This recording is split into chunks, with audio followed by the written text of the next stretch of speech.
Eu sou a Luca Fogaça e nós estamos iniciando mais um Em Voga Podcast. O podcast que está revolucionando o mercado. Estou quase uma radialista. Agora, o nosso convidado é nada mais, nada menos do que Fernando Bonvino. Todo mundo conhece Fernando. Oi, Fernando. Todo mundo é muito. Não, Fernando, você é bem conhecido, vai. De vez em quando eu fico surpreendido, porque as pessoas chegam comigo e eu falo, meu Deus, da onde que é? Porque a gente trabalhava com muitos grupos, né? E você não fixa o grupo. As pessoas do grupo te fixam. Sim. Mas você não fixa todo mundo, você fixa aqueles que se destacam, que se colocam mais.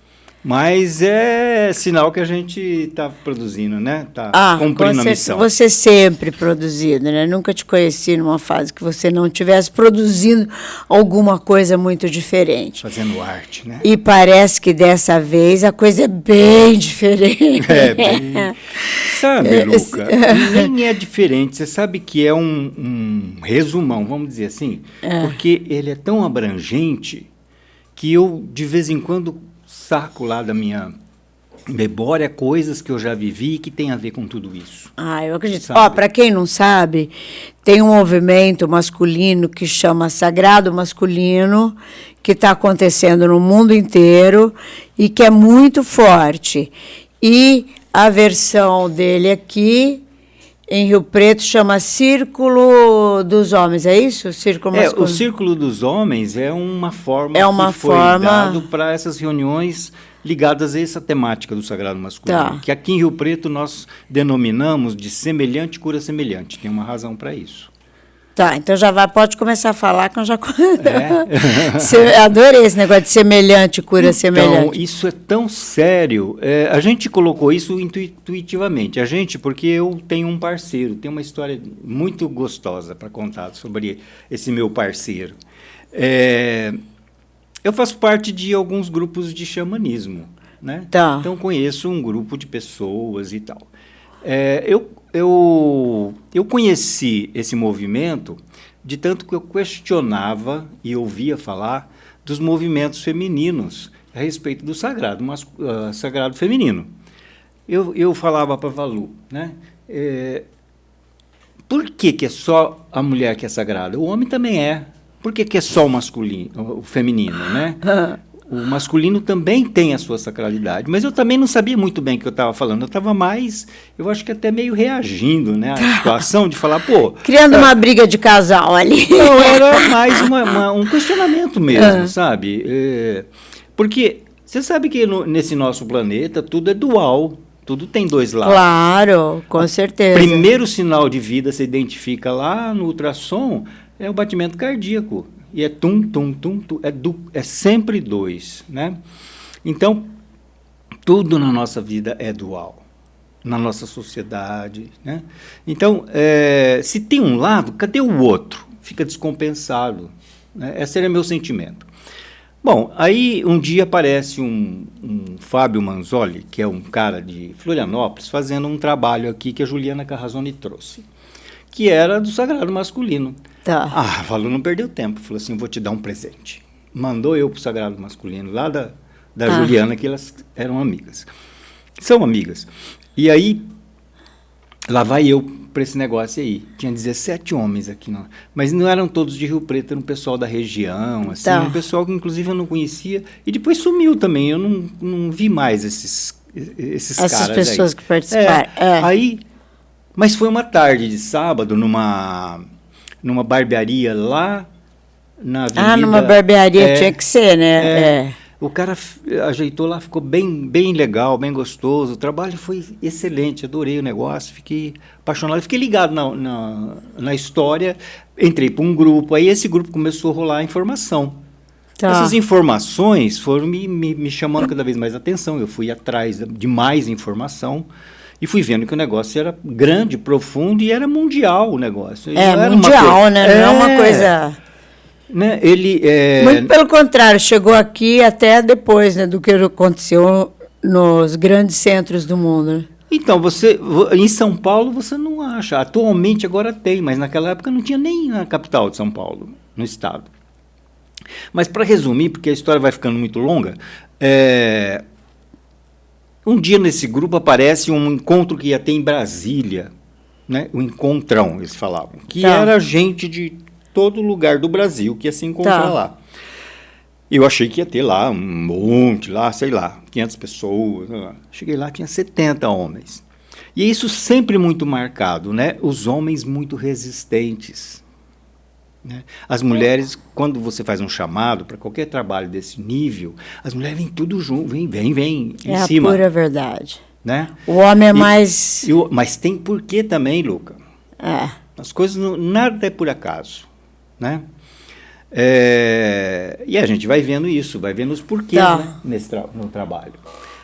Aí eu fui para Brasília, fiquei louco, fui lá, eram 3 dias, no final de semana, uma imersão. Só que o trabalho com esses 70 homens foi um volume imenso, porque foi muita atividade, muita coisa, muita descoberta, muita coisa.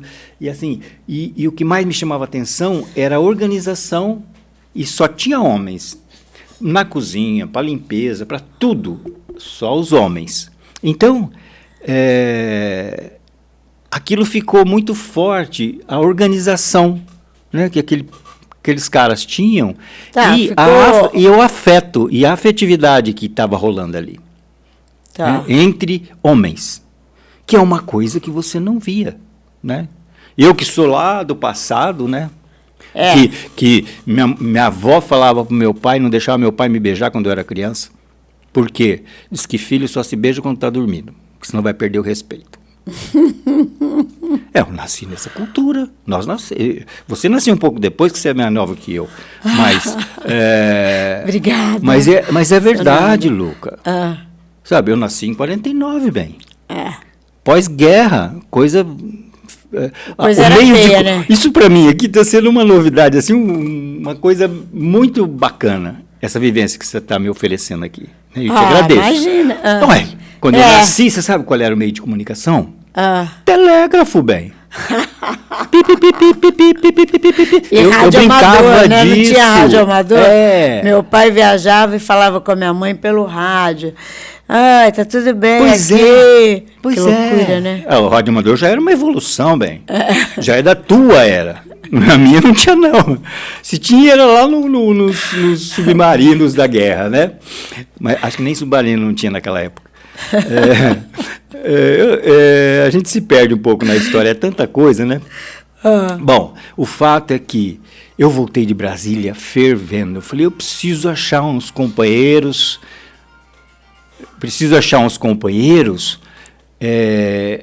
para formar esse trem aqui. É muito bacana. Nossa região. Luca, foi uma frustração tão grande. Todas as caras que eu ia conversar, da resistência masculina. Muita resistência, cara. Eu fiquei assim até meio chocado. Eu falei, gente, o negócio é muito mais sério do que eu estou pensando. Né? A ponto de alguns... Os homens não se abrem, não estão a fim de se abrir, né, pelo jeito. Não é mais embaixo. É uma coisa enraizada. É estrutural. Isso aí é a obra do patriarcado. O machismo é uma obra do patriarcado.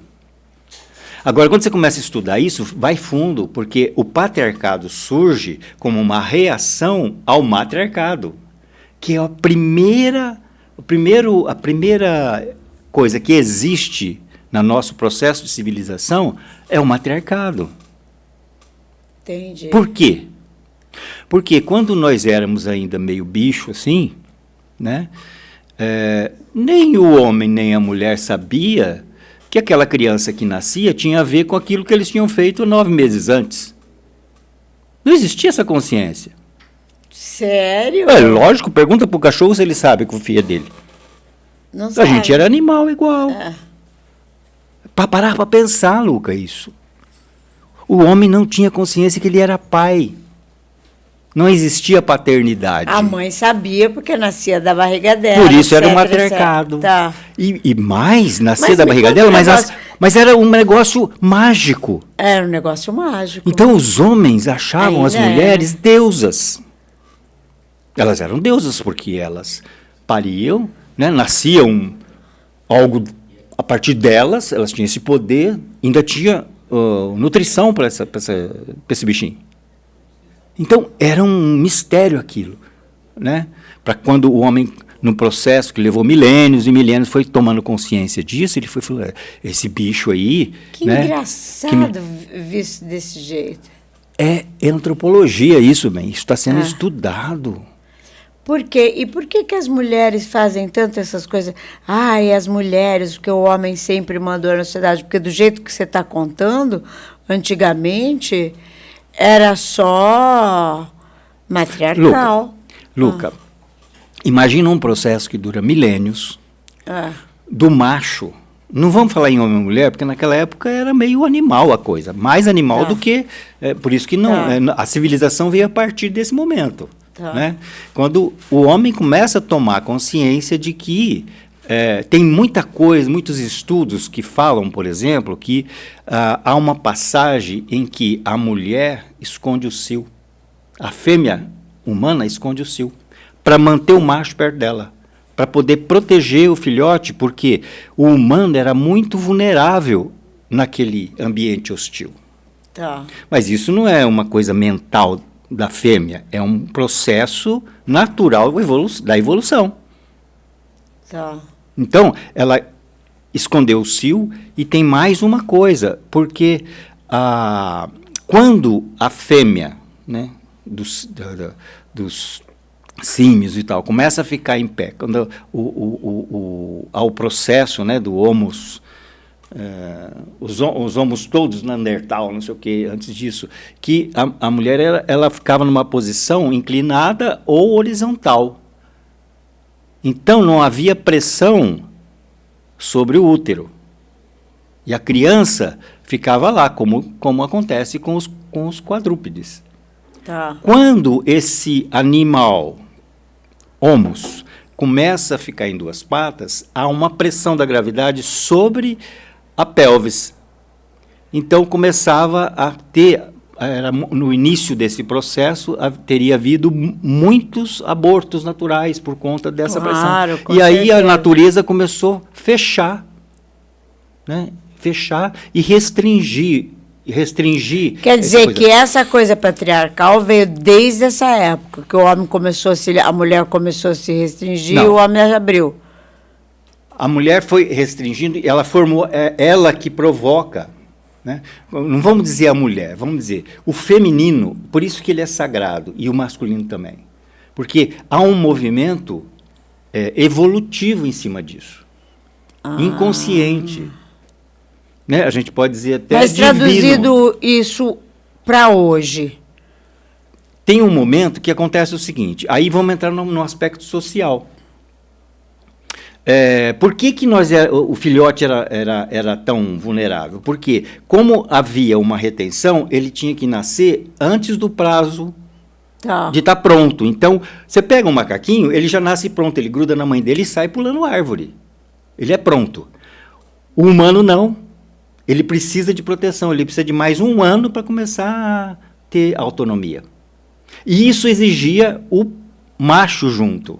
Por isso que a mulher provoca o processo. Entendi. Tudo tem um processo. E aí forma a família. Mas ela não é institucionalizada. Ela é um processo de sobrevivência da espécie. Quando a mulher começa a ser admirada, a ser endeusada, ela não precisa ir longe. Até hoje as mulheres, e os homens também, você dá poder para você ver. Nossa, não pode. Né? E elas assumiram o papel de deusa e de, vamos dizer, dominar o homem, né? O macho. Então, o macho fazia tudo que a fêmea queria porque ela era deusa. Né? Eu estou reduzindo a conversa muito.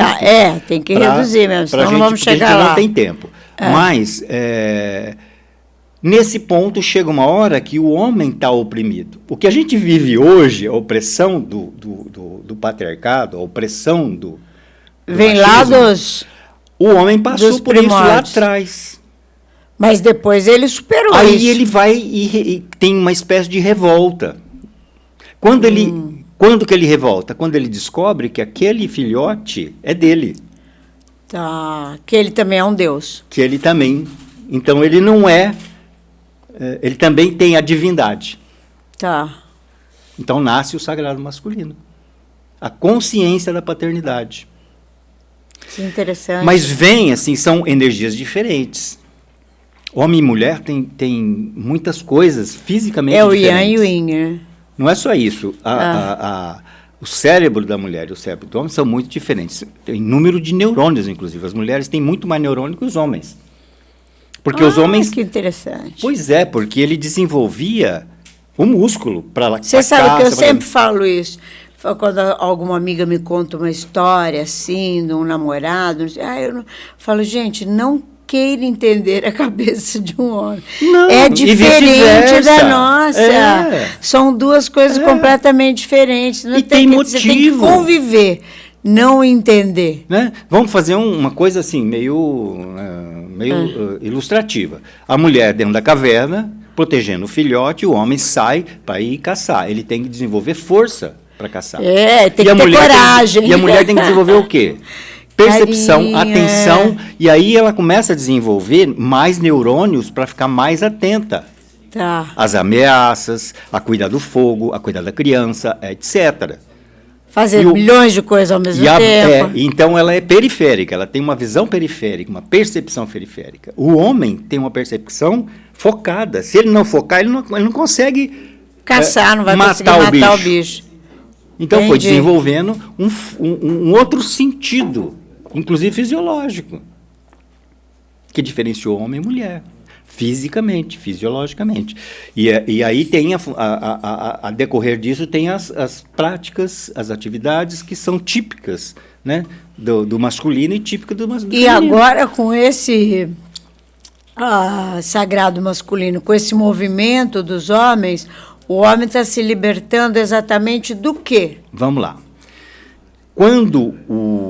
Porque quando você vai muito para um lado, como a gente é dual, o que provoca equilíbrio é o pulso. Se o coração parar numa posição só, você morre. Se parar na outra, também. Então, o que faz a vida? A pulsação. O relógio anda porque ele pulsa. Tudo. Tudo. Né? O motor do carro anda porque tem 2 pistões pulando lá. Então, esse conceito, né, do pulso é muito importante para a gente entender a vida. E aí, quando a mulher exagera no poder e o homem se revolta, ele cria o patriarcado em cima da consciência de paternidade. Só que ele também começa a querer ganhar poder. Só que ele ganha poder, a mulher ganha poder no uso dos neurônios que ela tem, que é a mais, que ela tem recurso neural. O homem não, ele tem recurso muscular. Então ele usa o quê? A força. A força. Nossa, e é natural para ele isso. É muito louco. E quando ele cria o patriarcado e o machismo começa a ser dominante, a sociedade, aí a gente vai dar um pulo bem grande e vem para cá, né? Vamos para o ano 60, onde a sociedade estava insuportável. Aí ocorre lá o movimento hippie. E começa todo um processo de tomada de consciência geral, de homem e mulher, de amor, de paz, de não sei o quê. Né? Porque aí já a sociedade, a cultura criou um sistema que saiu do controle de homem e mulher. O sistema hoje, ele não é nem religioso, agora vem a minha opinião, porque eu sou economista, não é religioso, não é político, não é partidário, não é essa religião ou aquela, não existe, por isso que há tanta confusão aí, porque o poder real, ele é econômico.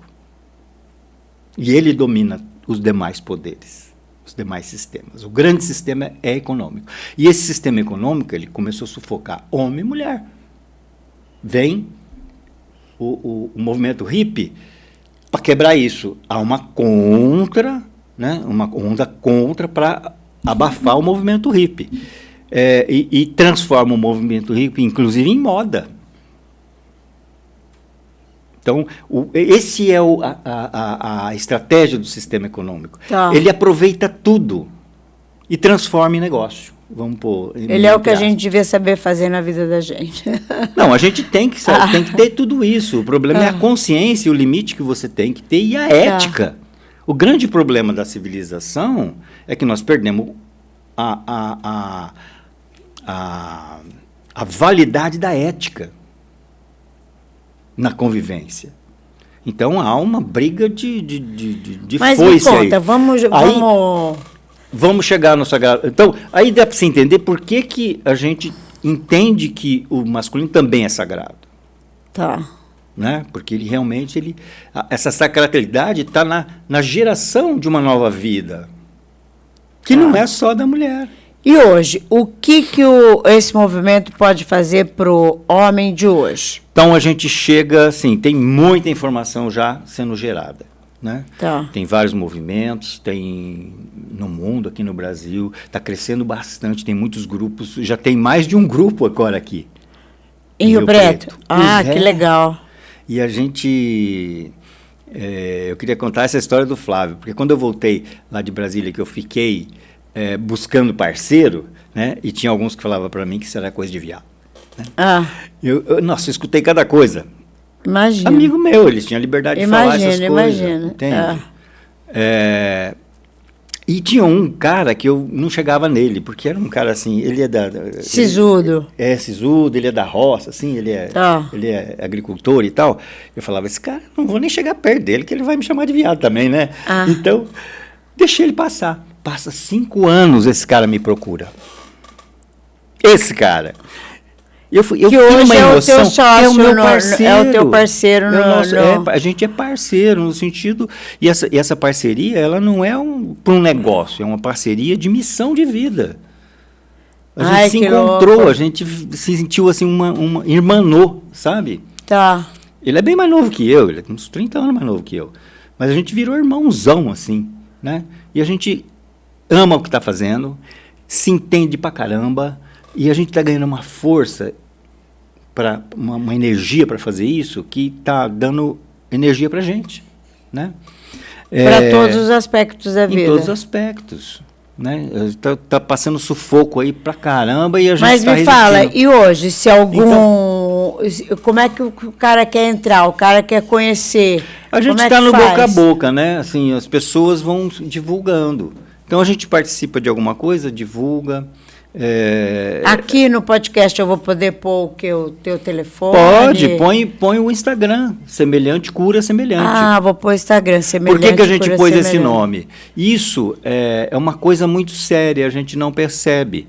Para você ter consciência de si, você precisa do outro. Claro, o outro semelhante. O Rolando falava uma coisa que eu adorava, que me emociona até hoje. Ele fala, no encontro com o outro, eu tenho notícia de mim. É você que dá notícia para mim, de mim. Eu não consigo ter notícia de mim mesmo por mim mesmo. Tá. É na relação, é no feedback. Tá. Então, e o Flávio que trouxe essa proposta porque ele estava buscando arrumar a vida dele, porque o homem se culpa muito. O nosso próximo encontro é agora dia 10. E nós levamos temas, cada encontro a gente leva um tema. No próximo tema a gente chegou à conclusão que está na hora da gente conversar sobre culpa. O grande problema do homem é a culpa. Porque acontece todas essas coisas. O homem que leva a culpa. Ele se culpa porque ele tem vícios. Ele culpa porque ele trai, ele culpa porque ele bate, ele culpa... Ele se culpa o tempo inteiro, porque ele não ficou rico, ele se culpa... Você sabe que de cada 100 suicídios, 70 são homens? Isso o homem se mata muito mais que a mulher. O homem se mata... Porque ele tem que responder muito mais expectativas. E ele não pode se abrir. Ele não pode mostrar sentimento, tem que segurar a onda ele não sozinho. Pode chorar, ele não pode... Aí ele chega uma hora que ele estoura. Ou ele bate, ou ele estoura para fora e bate para fora, ou ele bate para dentro. Aí você tem lá os caras que o número de infartos, por exemplo, é muito maior em homens. É muito maior em homens. Então, o homem ele é vítima desse processo todo, tanto quanto a mulher. Com um detalhe, a mulher vai na delegacia da mulher, ela vai e reclama, ela contesta, ela fala com a amiga. O homem fica sozinho. Por isso que se começou a criar os grupos. A mulher conversa muito com as amigas, o homem é mais difícil, Não né? Ele pode, não se abre. é coisas, sensibilidade, chorar, reclamar, mostrar fraqueza, vulnerabilidade, é tudo proibido para o homem.